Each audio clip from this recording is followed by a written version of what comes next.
রাজা সম্ভাসিয়া তাকে তরণী চাপিয়া প্রমাদ ঘটিল তার সিন্নি নাহি দিয়া।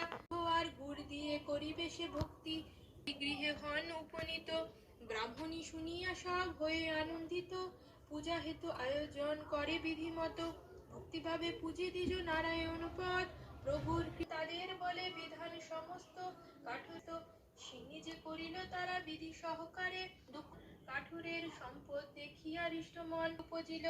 সাধু কন্যা নাই দুঃখ তাই সদা উঠে মনে,